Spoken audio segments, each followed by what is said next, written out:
नमस्कार साथियों, स्वागत है आज के हमारे इस नए वीडियो में। मेरे दोस्तों, आप लोग कैसे हो? आई होप दैट आप अच्छे होंगे और आपकी पढ़ाई काफ़ी अच्छी चल रही होगी। मेरे दोस्तों, जैसा कि आपने थंबनेल में देखा कि आज का जो मेरा टॉपिक है वो काफ़ी कंट्रोवर्शियल टॉपिक है, लेकिन आप लोग टेंशन मत लीजिए, हम इसे थोड़ा-सा कंट्रोवर्शियल बनने नहीं देंगे एक्चुअली, ठीक है? हाँ, आपने थंबनेल में देखा कि थोड़ा कंट्रोवर्शियल टॉपिक है, लेकिन एक्चुअली हम इसे भारत के नागरिक होने के नाते देखेंगे।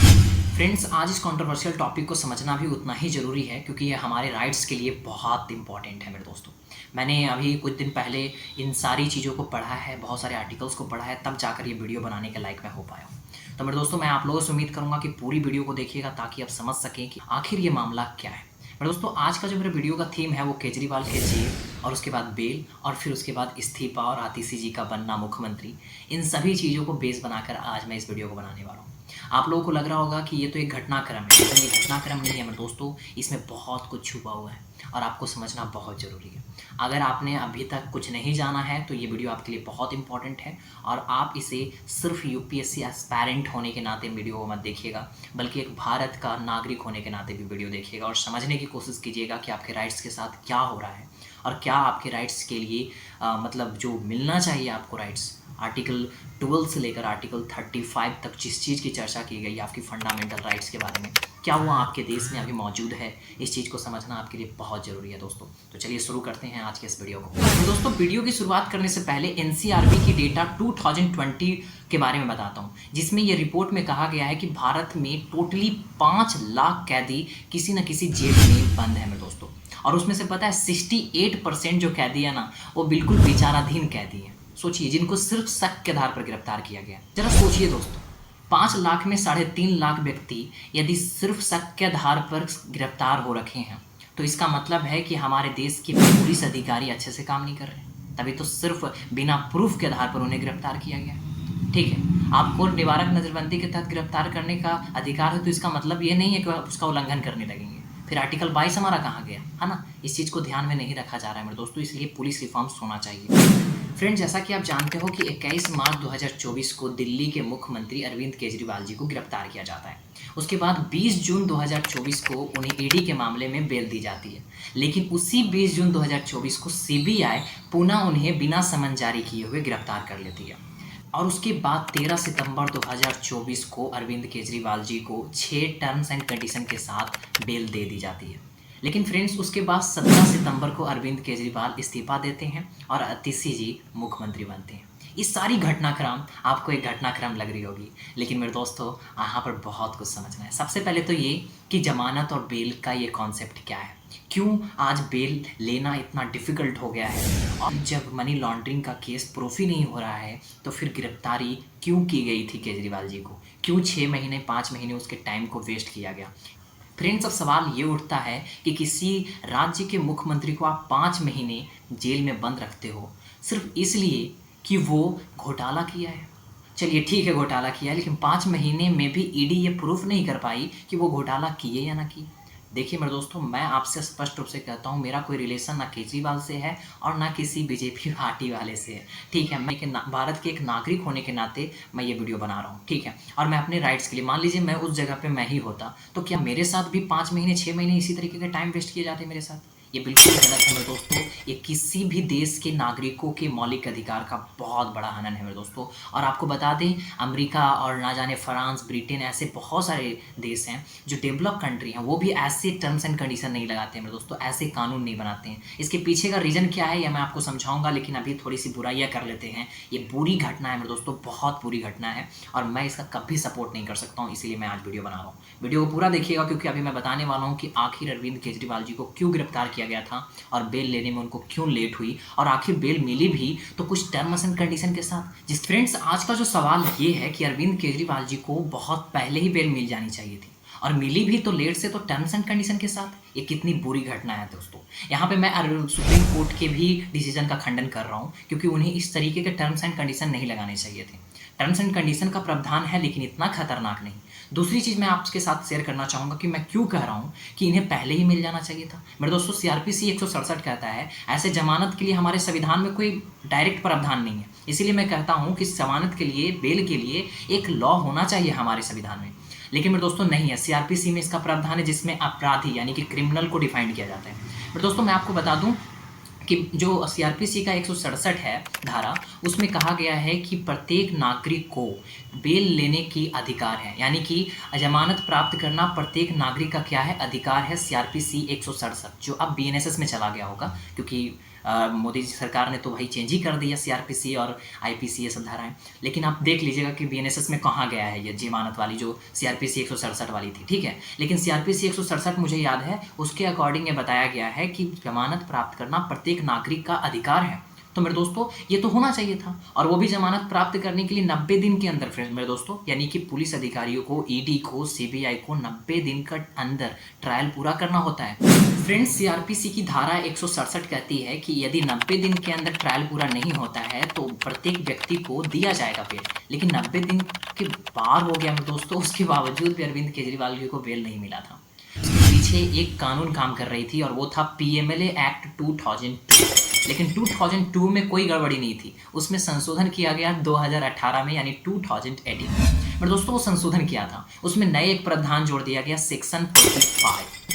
मेरे दोस्तों सेक्शन 45 इतना खतरनाक है कि मैं भी डर जाता हूँ मेरे दोस्तों। इतना खतरनाक कानून नहीं होना चाहिए, और वो भी बेल्स को लेकर।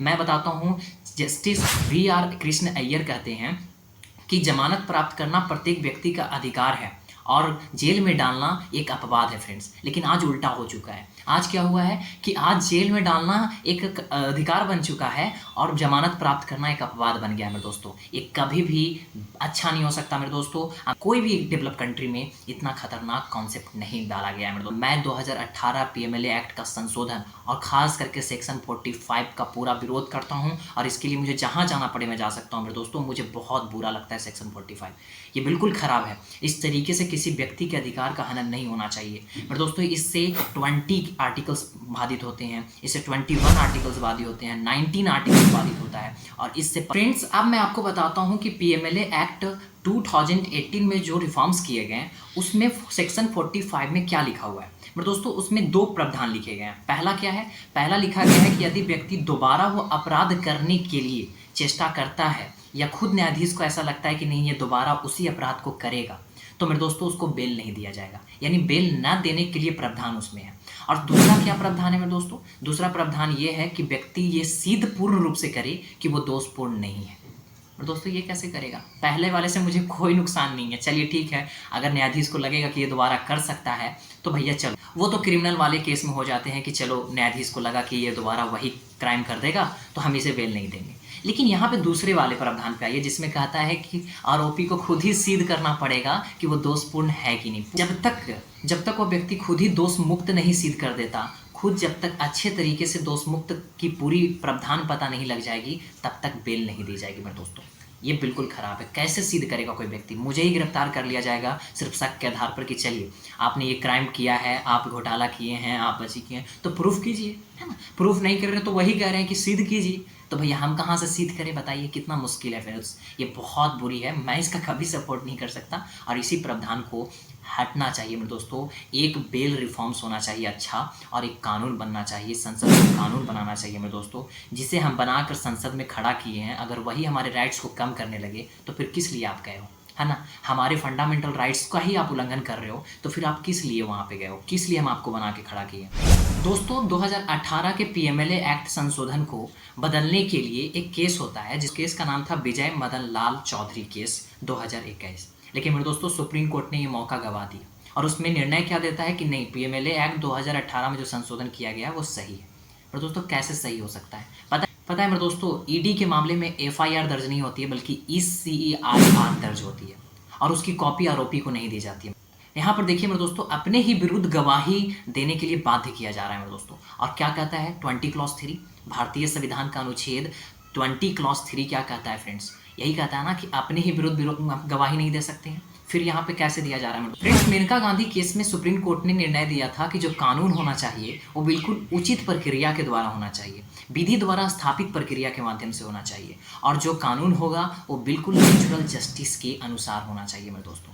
आखिर अपना ही डिसीजन सुप्रीम कोर्ट क्यों भूल जाती है? क्या उसे नहीं लगता कि पीएमएलए एक्ट 2018 में जो संशोधन है वो संशोधन भारतीय नागरिकों के मौलिक अधिकार को कम करती है?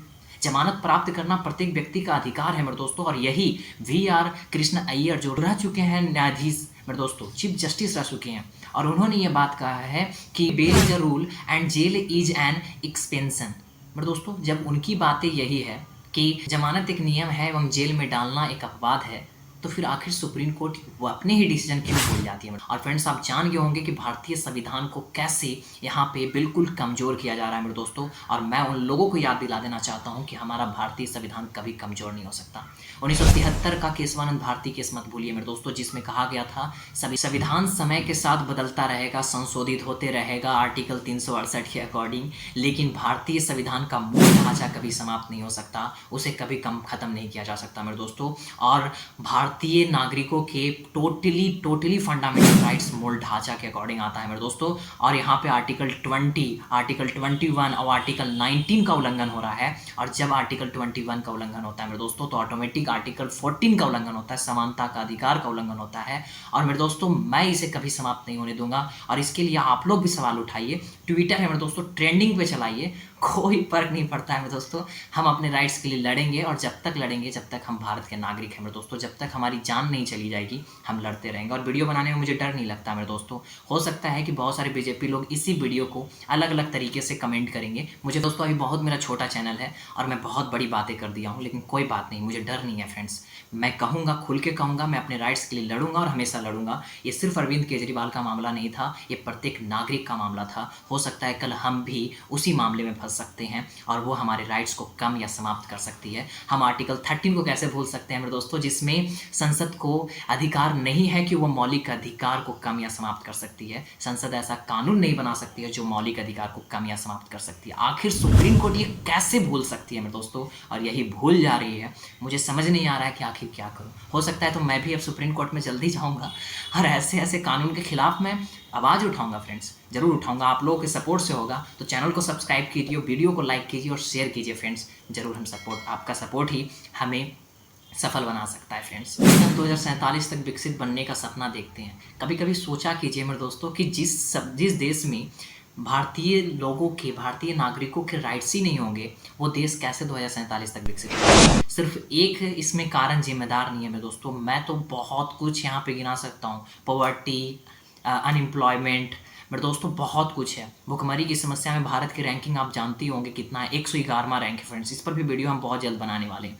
111वां रैंक है मेरे दोस्तों, लेकिन उसके बावजूद भी गवर्नमेंट इस रिपोर्ट का खंडन करती है। GHI द्वारा, ग्लोबल हंगर इंडेक्स के द्वारा जो रिपोर्ट जारी होती है उसका खंडन करती है गवर्नमेंट सरकार। आखिर ये क्यों करती है फ्रेंड्स? कभी भी रिपोर्ट का खंडन करने से कुछ नहीं होगा फ्रेंड्स, क्योंकि उन लोग बहुत रिसर्च करने के बाद ये सब रिपोर्ट जारी करते हैं।